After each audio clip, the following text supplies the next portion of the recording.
penyerang timnas Indonesia, Rafael Struijk, mulai menikmati peran sebagai striker di ADO Den Haag. Posisi tersebut rutin ditempatinya di skuad Garuda asuhan Shin Tae-yong. Struijk menjalani debutnya pada musim ini bersama ADO Den Haag. Pemain berusia 21 tahun itu diturunkan pada menit ke-61 saat ditahan VVV Venlo 1-1 di laga pertama, Liga 2 Belanda 2024-2025, Sabtu 10 Agustus malam WIB. Hebatnya, Struijk langsung dipercaya menjadi penyerang utama tim dalam laga tersebut. Sejatinya, peran ini bukan merupakan keahlian Struijk. Ia lebih mahir tampil sebagai penyerang sayap. Akan tetapi, Rafael mulai dipercaya sebagai striker setelah ditempa Shin di timnas Indonesia. Sang pelatih, yang kekurangan striker utama, menempatkannya di posisi dan peran tersebut. Walau sempat kesulitan, Rafael mengaku mulai menikmati peran sebagai striker seperti di timnas Indonesia. Meski begitu, ia juga sesekali melebar atau mencari sudut kosong sesuai dengan keahliannya. Saya benar-benar mencoba untuk tetap berada di lini tengah, di banyak sudut untuk diselami.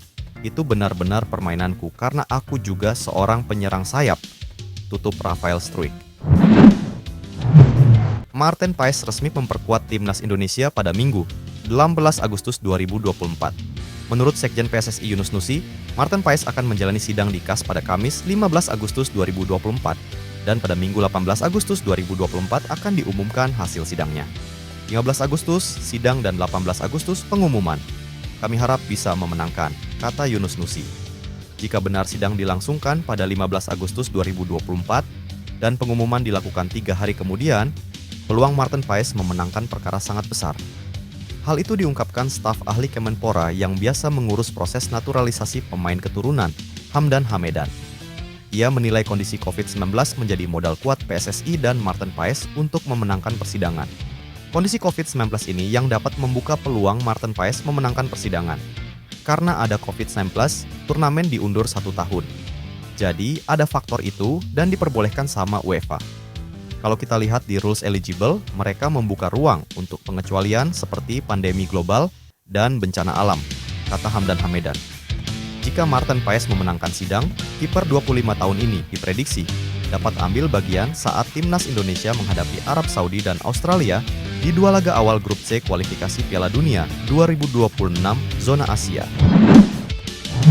Dalam beberapa tahun terakhir, Indonesia mengalami kesulitan dalam menemukan striker yang cocok untuk memperkuat timnas. Untuk mengatasi masalah ini, Shin Tae-yong seringkali memanggil beberapa pemain berbeda ke dalam skuad timnas Indonesia. Namun, pendekatan ini belum sepenuhnya berhasil. Sulitnya menemukan striker lokal berkualitas membuat Shin Tae-yong harus mencari opsi lain, termasuk menjajaki pemain keturunan Indonesia yang bermain di Eropa. Salah satu pemain yang dianggap cocok dengan skema permainan Shin Tae-yong adalah Milan Manhoef, pemain muda yang saat ini membela Vitesse Arnhem di Eredivisie, kompetisi kasta tertinggi Liga Belanda. Pada musim ini, Manhoef telah mencatatkan 2 gol dari beberapa penampilannya di Liga. Statistik ini mungkin terlihat minim, namun untuk pemain muda yang bermain di kompetisi sekelas Eredivisie, pencapaian tersebut sudah sangat luar biasa. Bahkan, pada musim sebelumnya, Manhoef berhasil mencetak 9 gol dan 6 assist dari 34 pertandingan, yang membuatnya menjadi salah satu pemain kunci di timnya. Performanya yang konsisten membantu Vitesse finish di papan tengah klasemen. Kelebihan Manhoef yang lain adalah kemampuannya untuk bermain di berbagai posisi. Selain sebagai penyerang tengah, Manhoef juga bisa dimainkan sebagai winger. Fleksibilitas ini tentu sangat menarik bagi Shin Tae-yong, yang dikenal sebagai pelatih yang gemar melakukan eksperimen dalam menyusun formasi timnya. Dengan memiliki pemain seperti Milan Manhoef, Shin Tae-yong tidak perlu khawatir jika menghadapi krisis striker yang sering dialami oleh timnas Indonesia. Pelatih timnas Indonesia, Shin Tae-yong, akan memantau secara langsung pertandingan di Liga 1. Shin Tae-yong tidak akan bekerja sendiri. Juru taktik asal Korea Selatan itu juga akan dibantu oleh asisten-asisten pelatih timnas Indonesia lainnya. Salah satunya adalah asisten pelatih khusus striker di timnas Indonesia, yakni Yeom Ki-hun.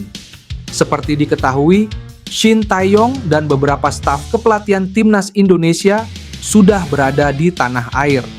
Hal ini terlihat dari unggahan yang ditunjukkan oleh penerjemah Shin Tae-yong di timnas Indonesia JJ.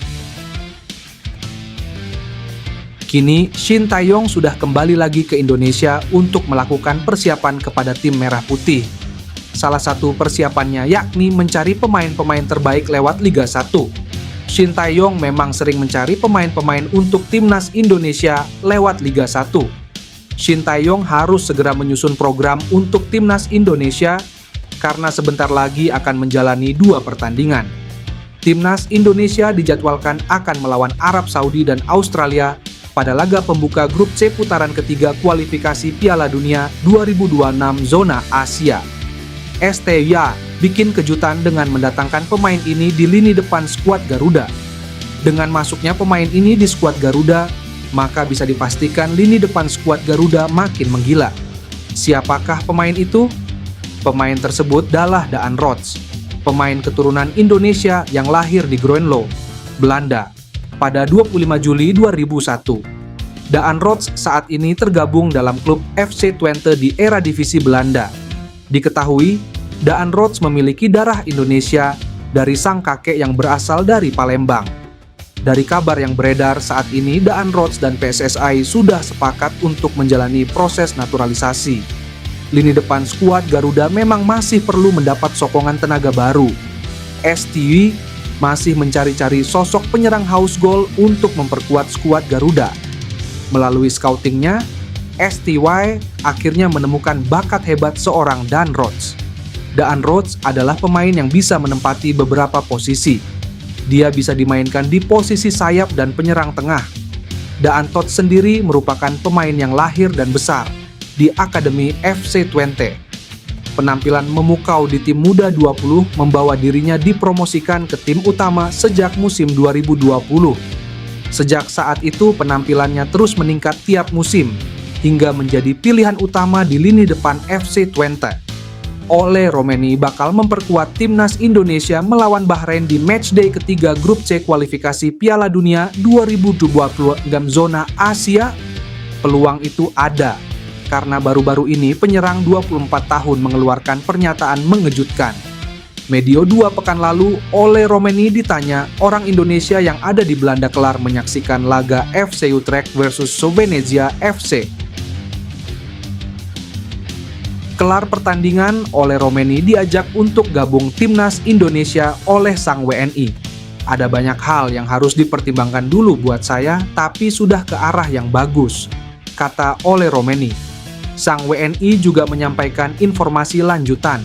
Ia memprediksi Ole Romeni segera gabung timnas Indonesia, alias tinggal menunggu momen bersalaman dengan Ketua Umum PSSI, Erick Thohir. Jika benar Ole Romeni gabung timnas Indonesia, skuad Garuda sangat diuntungkan. Ex penyerang FC MN ini dinilai merupakan solusi atas masalah di lini depan timnas Indonesia. Ole Romeni dikenal sebagai penyerang jempolan yang memiliki kecepatan dan efektif dalam memanfaatkan peluang. Pernah di Liga 1 Belanda, ia mencetak 2 digit gol bersama FC Emmen. Musim lalu, Ole Romeni hanya mencetak 1 gol karena lebih banyak absen karena cedera. Musim ini, Ole Romeni mengawali musim dengan baik. Penyerang berambut pirang ini mencetak satu-satunya gol kemenangan 1-0 FC Utrecht atas PEC Zwolle semalam. Berhubung belum ada tanda-tanda Ole Romeni menjalani proses naturalisasi, dirinya dipastikan absen saat timnas Indonesia melawan Arab Saudi dan Australia. Namun, untuk laga melawan Bahrain, potensi Ole Romeni gabung timnas Indonesia sangat besar.